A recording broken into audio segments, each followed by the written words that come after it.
Si crees que Michigan es solo fábricas de autos y tranquilos frentes lacustres, estos 10 pueblos te harán pensar 2 veces.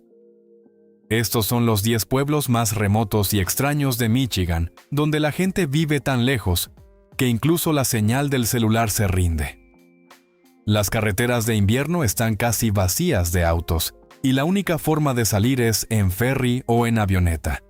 En el viaje de esta noche de Hidden in Rural America, visitarás una isla con solo unos cientos de residentes, pero un cielo nocturno más brillante de estrellas que cualquier gran ciudad. Un pueblo que prohibió los autos en 1898 y nunca cambió de opinión, y comunidades escondidas en lo profundo del bosque, que parecen más de otro planeta que de la América que crees conocer. Esta no es una lista de top 10 lugares turísticos bonitos. Estos son 10 lugares donde la gente sigue muy viva, pero el resto del mundo casi ha olvidado que existen. Mira hasta el final y pregúntate, si tuvieras que vivir un año entero en uno de estos pueblos, ¿tendrías el valor de elegir uno 10? Copper Harbor. Imagina vivir en un pueblo que se siente como el último punto en el mapa. La carretera no pasa por aquí. Simplemente se queda sin valor y se detiene. En la punta de la península de Keweenaw, en Michigan, Copper Harbor, se encuentra rodeado en 3 lados por las aguas gris azuladas del lago superior, más cerca de las olas y el viento que de cualquier interestatal o centro comercial. Conducir hasta aquí es como bajar lentamente el volumen de la vida moderna. Dejas atrás Marquette o Green Bay y la carretera empieza a vaciarse. Las gasolineras se alejan cada vez más, el último letrero de comida rápida desaparece en el retrovisor y la señal de tu celular empieza a parpadear. Los pinos y abedules se acercan más al asfalto hasta que casi sin darte cuenta te has deslizado a un tipo diferente de América. En el siglo XIX, este era la puerta principal ocupada de Copper Country. Los carros de mineral traqueteaban hasta los muelles, los vapores esperaban en el puerto y las pensiones estaban llenas de mineros que hablaban una docena de idiomas diferentes. Cuando el boom del cobre se desvaneció, los trenes se fueron, los muelles se callaron y el pueblo se redujo al tamaño que probablemente siempre quiso tener: unas pocas docenas de residentes todo el año, unos pocos cientos de personas en pleno verano, nada más, nada menos. Hoy no hay centros comerciales ni cadenas de neón abiertas después de medianoche.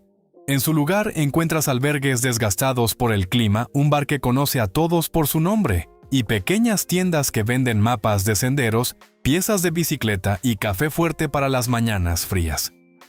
El final oficial de la US-41 es un simple cartel al borde del pueblo. Más allá, el pavimento da paso a la tierra y la tierra da paso al bosque y a la roca.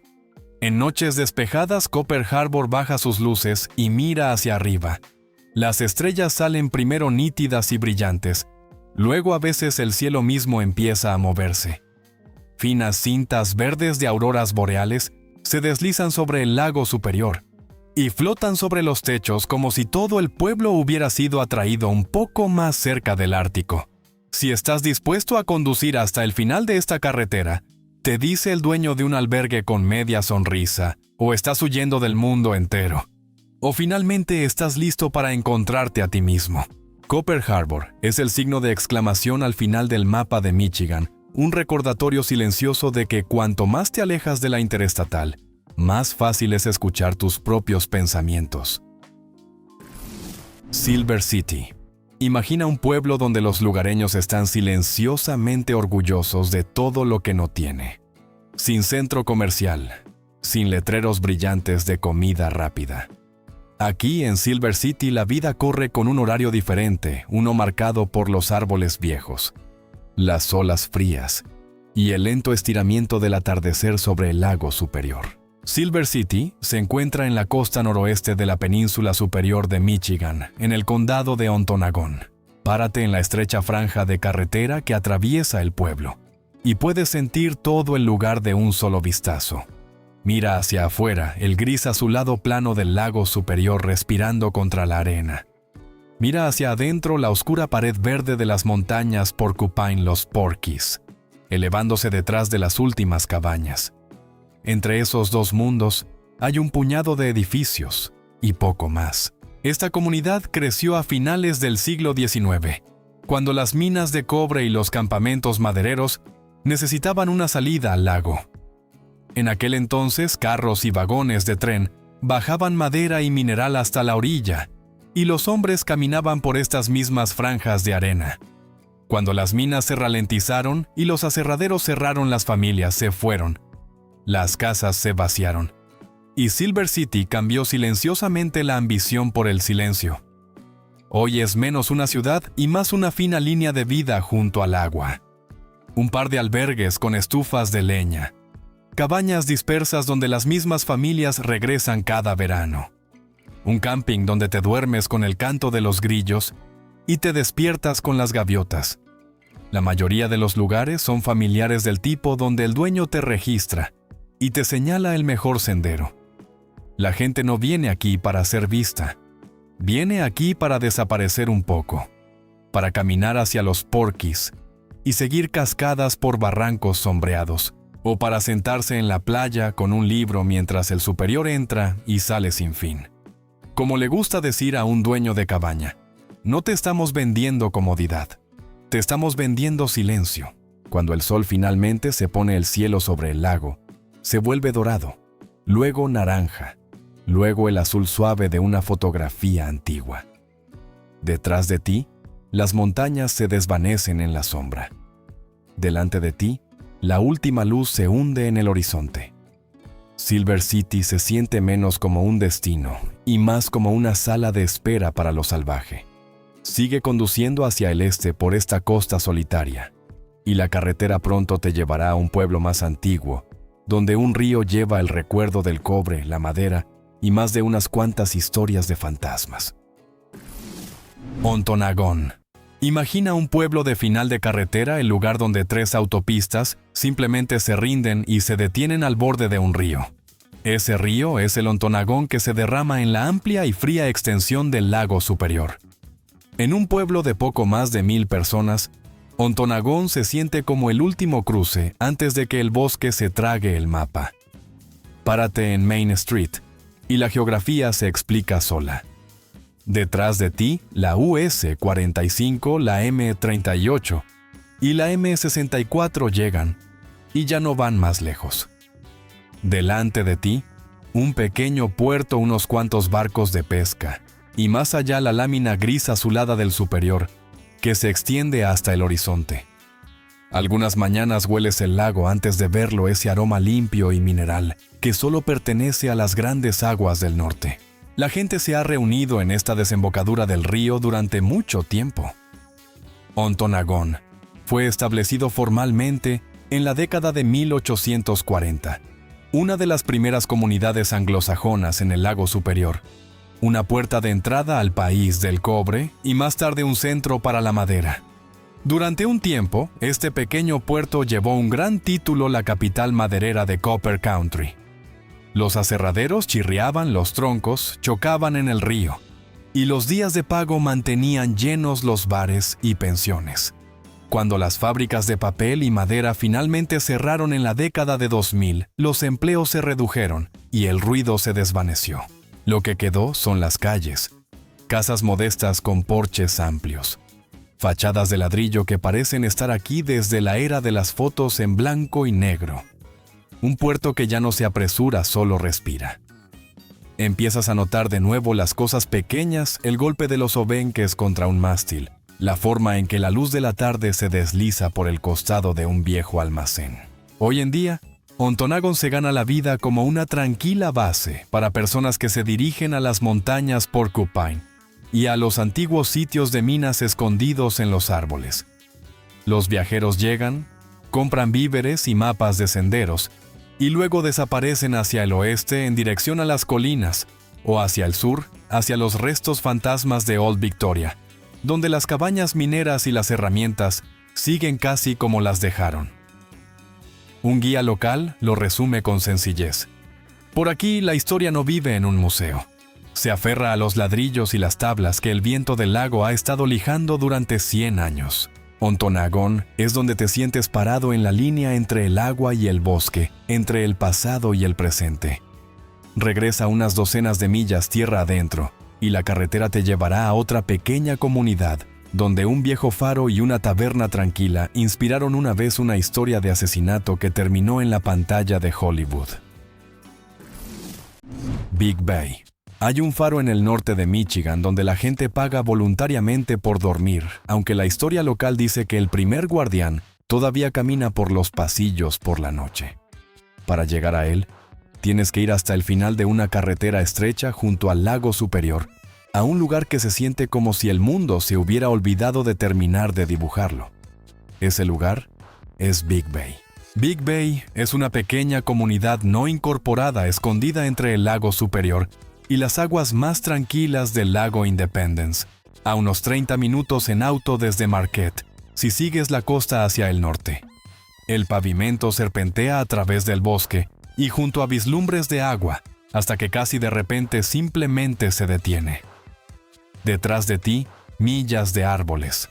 Delante de ti, el gran lago extendiéndose como una sábana de plata opaca.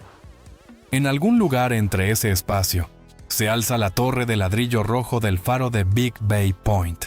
El pueblo mismo creció a finales del siglo XIX, cuando los campamentos madereros y las pequeñas industrias avanzaron hacia la península superior. Los hombres venían aquí por madera, por trabajo, por unos dólares más de los que podían ganar en casa.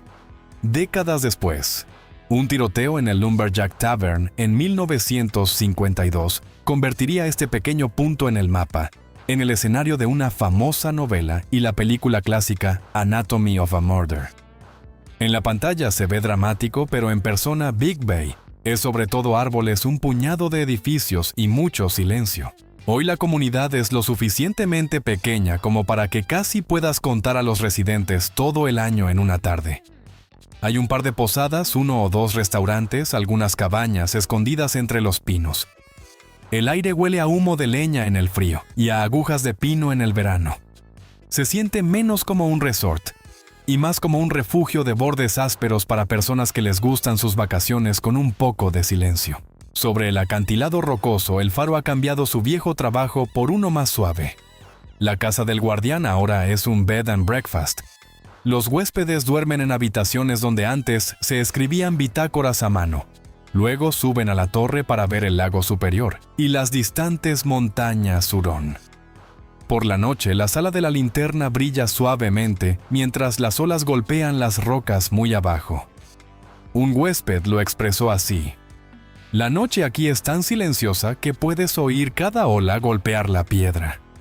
Y a veces, el sonido de pasos en el pasillo incluso cuando no hay nadie en la habitación de al lado". Big Bay es para personas que no les importa un pequeño escalofrío, mezclado con el sonido de las olas. Sigue la costa del lago hacia el este desde aquí, y el ambiente se aclara. La carretera te llevará hacia un pueblo que parece menos embrujado, y más como una postal custodiando la entrada occidental a los acantilados más famosos de Michigan. Munising. De alguna manera, Munising no suena especial sobre el papel. Es un pequeño pueblo de poco menos de 2,000 personas en la costa sur del lago superior. Pero cada año más de 1 millón de visitantes pasan por este tranquilo puerto, y 10 minutos después de que su barco salga del muelle, la mayoría siente que han navegado fuera del borde del mundo conocido. Munising se encuentra en una pequeña cuenca de agua y colinas, metida en la curva de la bahía de Munising. Detrás del pueblo, crestas boscosas, calles antiguas, y el eco débil de su pasado como comunidad maderera y de aserraderos. A mediados del siglo XIX, la madera era el rey aquí. Los troncos flotaban por la bahía, los aserraderos cortaban durante la noche, y el puerto era un lugar de trabajo mucho antes de ser un lugar escénico. Con el tiempo las grandes industrias se desvanecieron, pero el pueblo se quedó cambiando su atención de cortar árboles a mostrar los acantilados que dejaron los glaciares. Hoy en día, el ritmo de Munising sigue al lago.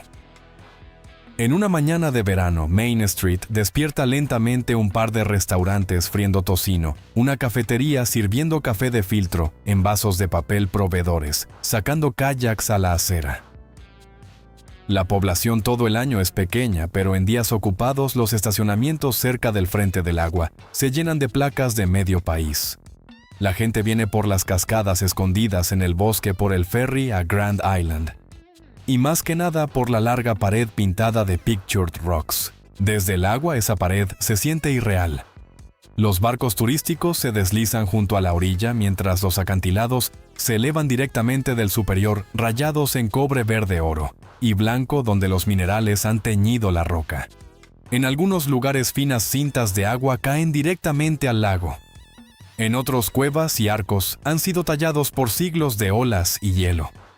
El cielo se siente más cerca, el pueblo se siente más lejos. Y por un rato, los únicos sonidos son el zumbido bajo del motor y el golpe del agua contra el casco.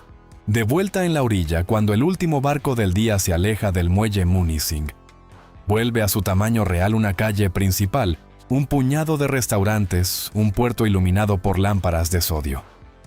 Un capitán de barco se ríe mientras revisa su reloj y cierra la oficina. Solo tenemos una calle y unos cuantos lugares para comer, dice. Pero una vez que sales de ese muelle, tienes 42 millas de roca y agua solo para ti. Munising es la puerta de entrada a Pictured Rocks, lo suficientemente animado para sentirse acogedor, lo suficientemente pequeño para sentirse como la vieja América. Sigue los acantilados hacia el este desde aquí y encontrarás un puerto más tranquilo donde el viento del lago superior se suaviza y el tiempo parece ralentizarse aún más. Grand Marais. Imagina un pueblo donde el bosque profundo presiona desde atrás, una bahía perfecta se abre delante, y entre los dos, solo hay unas pocas calles cortas tratando de mantener la línea. Eso es Grand Marais, un pequeño pueblo en la costa sur del lago superior, sentado en el extremo este de Pictured Rocks, donde la carretera 77 simplemente se queda sin asfalto y lo da por terminado. En un mapa es solo una pequeña curva en la línea de la costa. En persona se siente como un puerto de cuento. La bahía tiene forma de media luna ancha, acunada por playas arenosas y dunas bajas. En días tranquilos el agua se vuelve de un azul verde suave, y pequeños barcos están anclados como juguetes. En días agitados, el superior recuerda a todos quién manda rodando olas grises directamente hacia la boca del pueblo. De cualquier manera, Grand Marais se despierta y se duerme con el lago. El lugar comenzó como tantas comunidades de la península superior con árboles y barcos. Los campamentos madereros del interior enviaban madera a esta bahía protegida. Los muelles crujían bajo el peso de la madera, y los vapores iban y venían con el ritmo de una era industrial. Cuando los bosques más atrás se aclararon y las grandes operaciones se mudaron, el pueblo hizo lo que mejor saben hacer los pueblos pequeños. Se redujo, se estabilizó y siguió adelante en silencio. Hoy, unas pocas centenas de personas llaman hogar a Grand Marais. Hay algunos bed and breakfasts, un par de posadas, cafés familiares y bares donde las mismas caras aparecen casi todas las noches de la semana. El verano trae visitantes en shorts y sandalias lamiendo helado en el paseo marítimo o caminando por la larga playa con los zapatos en la mano. Pero incluso en julio, nunca se siente tan lleno como Munising. Hay más espacio entre las casas, más cielo sobre el agua, más espacio para tus pensamientos. El invierno es otra historia, una que los turistas rara vez ven. La nieve se acumula profunda junto a las calles laterales, y la bahía se convierte en un espejo frío y plano. Algunas noches la única luz viene de unas pocas ventanas y el resplandor de la luz del puerto. Un residente de largo tiempo dijo una vez: en las noches de invierno aquí, puedes oír realmente la nieve cayendo en el techo. Está tan silencioso que empiezas a oír tu propio silencio también. Suena solitario hasta que te das cuenta de que eso es exactamente lo que algunas personas están buscando. Grand Marais es la versión más lenta posible de la vida junto al lago, un aterrizaje suave, después del drama de Pictured Rocks. Desde este pequeño puerto, si conduces de vuelta a los bosques oscuros hacia el este, llegarás a un lugar con un nombre que suena como el cielo. pero se siente más como un campamento base, un punto de partida para perseguir cascadasalces y naufragios a lo largo del borde salvaje de Michigan. Paradise. Un día normal en Paradise puede comenzar con el rugido de una cascada en el bosque y terminar contigo parado frente a un museo dedicado enteramente a los barcos que nunca llegaron a casa cruzando el lago superior. Para un lugar con un nombre tan brillante, Paradise, Michigan, ocupa un rincón bastante salvaje del mapa. Paradise es una comunidad no incorporada escondida a lo largo de la orilla de Whitefish Bay, en la punta noreste de la península superior de Michigan. Está a 1 hora en auto del puente Mackinac, un poco más de Sault Ste. Marie, pero se siente más lejos de lo que sugieren las millas. La carretera hacia el norte se estrecha, los pinos se apiñan, y el aire del lago se vuelve más frío y limpio, mientras entras en un grupo de moteles, restaurantes y bombas de gasolina, que parecen haber visto más de unos cuantos inviernos. El pueblo mismo es joven según los estándares de los Grandes Lagos, fundado en la década de 1920, y construido sobre árboles antes de pensar en turistas. Los camiones madereros una vez traqueteaban por estos bosques, sacando la madera que pagaba la comida y los libros escolares. Cuando los grandes cortes se ralentizaron y los bosques se dejaron crecer de nuevo, Paradise se reinventó silenciosamente como campamento base para personas que todavía vienen persiguiendo algo en los árboles. Solo que ahora no son sueldos, son cascadas. La mayoría de las mañanas aquí, la vida comienza con café en un pequeño café y un viaje hacia el oeste, en el bosque hacia el Parque Estatal de las Cataratas Taquamenón. El río allí corre del color de un té fuerte, teñido por taninos de los pantanos de cedro río arriba, y luego de repente cae en una amplia y atronadora cortina.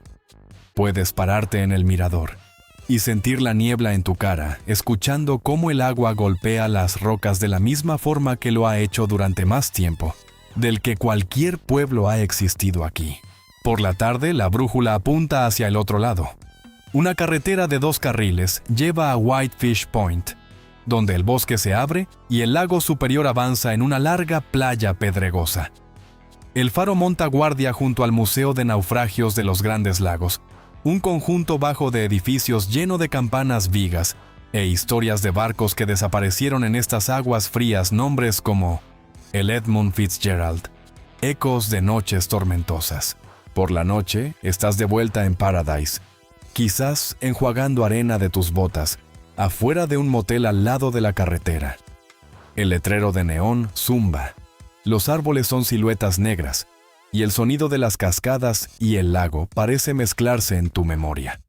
Un dueño de motel podría encogerse de hombros y decir, la gente viene aquí por el nombre Paradise.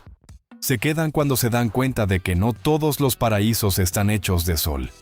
Algunos están construidos de viento frío y el sonido del agua. Paradise te permite vivir justo al lado de la naturaleza y la historia. Deja estos bosques húmedos y susurrantes y dirígete al sur hacia el puente Mackinac. Y la carretera te llevarás a un laberinto de islas donde una comunidad entera todavía se apoya en viejos barcos de madera para unir sus vidas. Cedarville. Imagina un pueblo donde casi todas las casas dan a una estrecha franja de agua, y todo el mundo delante de ti es un laberinto de 36 pequeñas islas unidas por canales estrechos.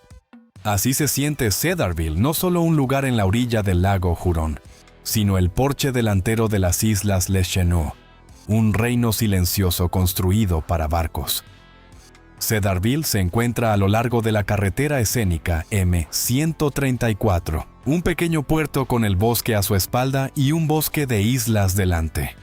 En una mañana tranquila puedes pararte en el puerto deportivo y casi no oír nada, solo el tintineo de los aparejos contra los mástiles, el lejano petardeo de un pequeño motor fuera borda, tal vez el chapoteo de un remo de alguien en un kayak.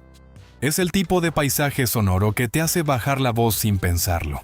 Poco más de un siglo atrás, esto se consideraba apartado incluso según los estándares de la península superior. Las empresas madereras primero se abrieron paso entre los cedros y pinos, usando los canales protegidos como una autopista natural. Luego, lentamente, el ambiente cambió. Familias adineradas del sur del estado y del medio oeste descubrieron estas islas como refugio de verano, construyendo casas para barcos y cabañas sencillas donde las noches olían a resina de pino y gasolina de lanchas de madera. Esa antigua cultura de barcos nunca se fue del todo. Hoy Cedarville y el vecino Hessel siguen siendo pequeños en invierno, pero cuando llega el verano, la población se hincha con dueños de cabañas navegantes y personas que miden los fines de semana en millas náuticas. Hay un puerto deportivo, una destilería local, un puñado de posadas y cafés, y escondida junto a la orilla, la Escuela de Construcción de Barcos de los Grandes Lagos, uno de los pocos lugares en América donde los estudiantes todavía aprenden a dar forma a cascos clásicos de madera a mano. Entre las islas Les Chenaux, la vida se mueve a velocidad de barco. Los canales serpentean entre puntas rocosas y bahías bordeadas de lirios, pasando campamentos que han visto 3 o 4 generaciones ir y venir. Cada año las exhibiciones de barcos antiguos de madera convierten el agua en un museo en movimiento, cubiertas de caoba brillando al sol, viejos Chris Crafts y Garwoods pasando al ralentí como fantasmas de los años 50. Un local sonríe cuando le preguntas sobre autos y dice: por aquí nos interesa menos qué conduces, y más si todavía conservas el barco que te dejó tu abuelo. Cedarville y Les Chenaux se sienten como un museo vivo de la era de los barcos de madera en los Grandes Lagos, un lugar donde el verano se mide en botaduras, no en plazos. Y si dejas estos canales protegidos y te adentras más en aguas abiertas hacia el oeste, encontrarás una isla aún más aislada, un lugar donde el cielo mismo está protegido como patrimonio, y las estrellas son la atracción principal. Beaver Island. Hay un lugar a 32 millas de la tierra firme de Michigan, donde en una noche clara el cielo se vuelve tan oscuro que ha sido nombrado el primer santuario internacional de cielo oscuro del estado.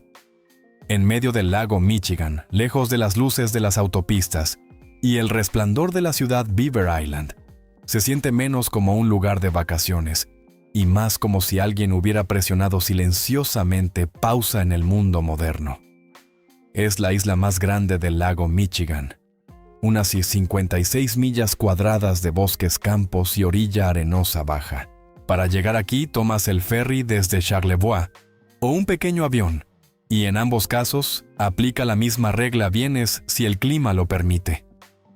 Las tormentas pueden encerrar la isla por 1 o 2 días, y la gente aquí está acostumbrada a que los horarios se dobleguen al viento y las olas. El pasado de Beaver Island es más extraño que el de la mayoría de los pueblos pequeños. En el siglo XIX fue una vez el centro de un reino mormón separatista, gobernado por un rey autoproclamado, que creó sus propias leyes y su propia iglesia antes de ser expulsado.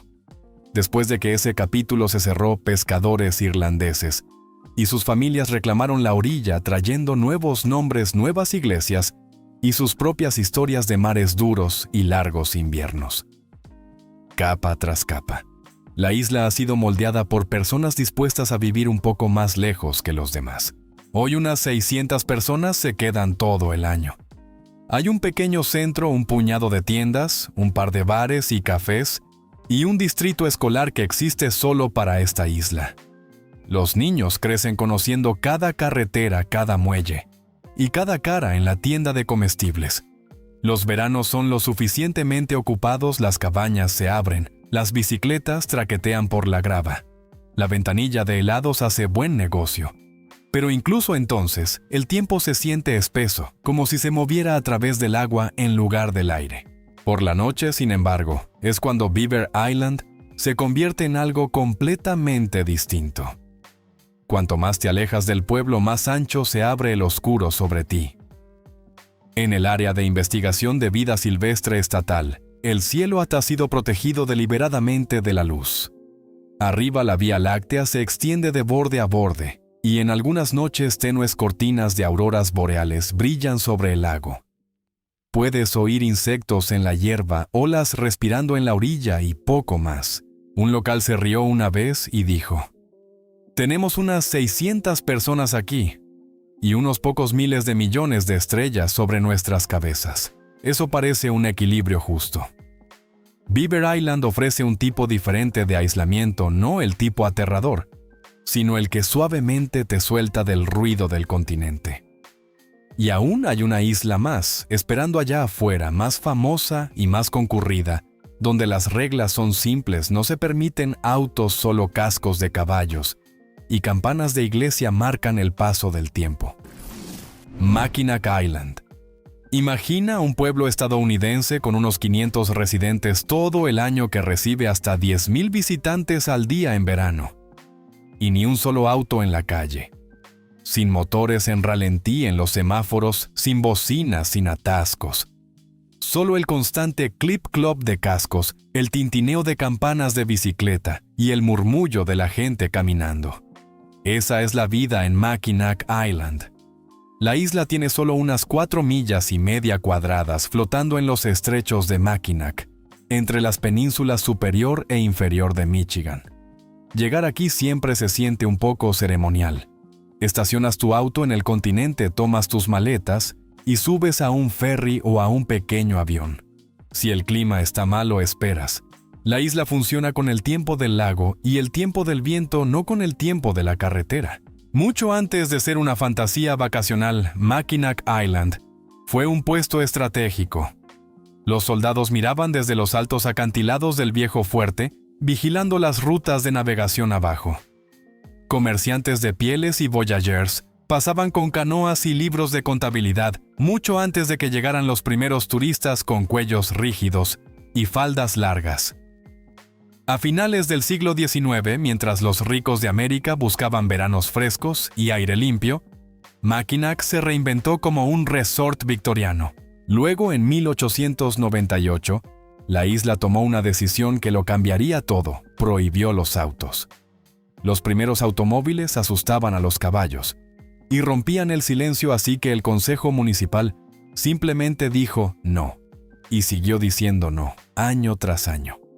Más de un siglo después, la regla sigue en pie. Los vehículos de emergencia y algunas máquinas de trabajo existen fuera de la vista, pero para todos los demás las opciones son simples: caminar, andar en bicicleta o alquilar un carruaje.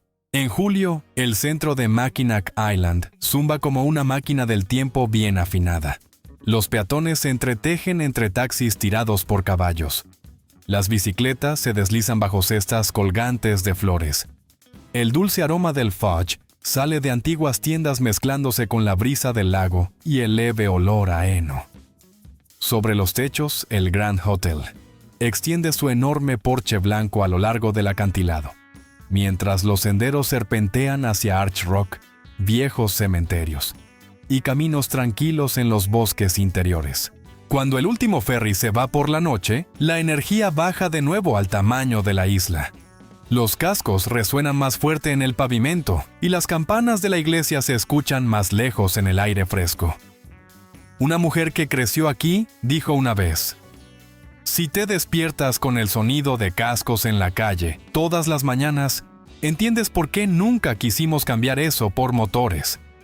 Mackinac Island no está escondida de los turistas, pero a través de la lente de la América rural, sigue siendo una de las comunidades más extrañas que existen. Un lugar que vive despacio, se inclina ante el clima y deliberadamente dice no a un siglo más ruidoso. Desde campamentos mineros que se desvanecen hasta un puesto de cielo oscuro en medio del lago, las carreteras secundarias de Michigan demuestran que la América rural no es solo campos y granjas, es todo un mapa de gente que elige vivir justo al borde de lo salvaje. Desde puertos de cobre y puertos madereros hasta islas de cielo oscuro y calles sin autos. Estos 10 pequeños pueblos dibujan un mapa muy diferente de Michigan. Has visto las cicatrices de auge y caída de minas, aserraderos y astilleros. Has sentido como el superior, la nieve y la luz de las estrellas todavía marcan las reglas. Y has conocido comunidades de solo 500 o 600 personas que silenciosamente decidieron que no se van a ninguna parte. Ahora tengo curiosidad de los 10. ¿Cuál pueblo te llamó más la atención? ¿Realmente te imaginas pasando un año entero en Copper Harbor o desconectándote del mundo en Beaver Island? Dímelo en los comentarios y si quieres una segunda parte en otro estado, deja tu sugerencia abajo.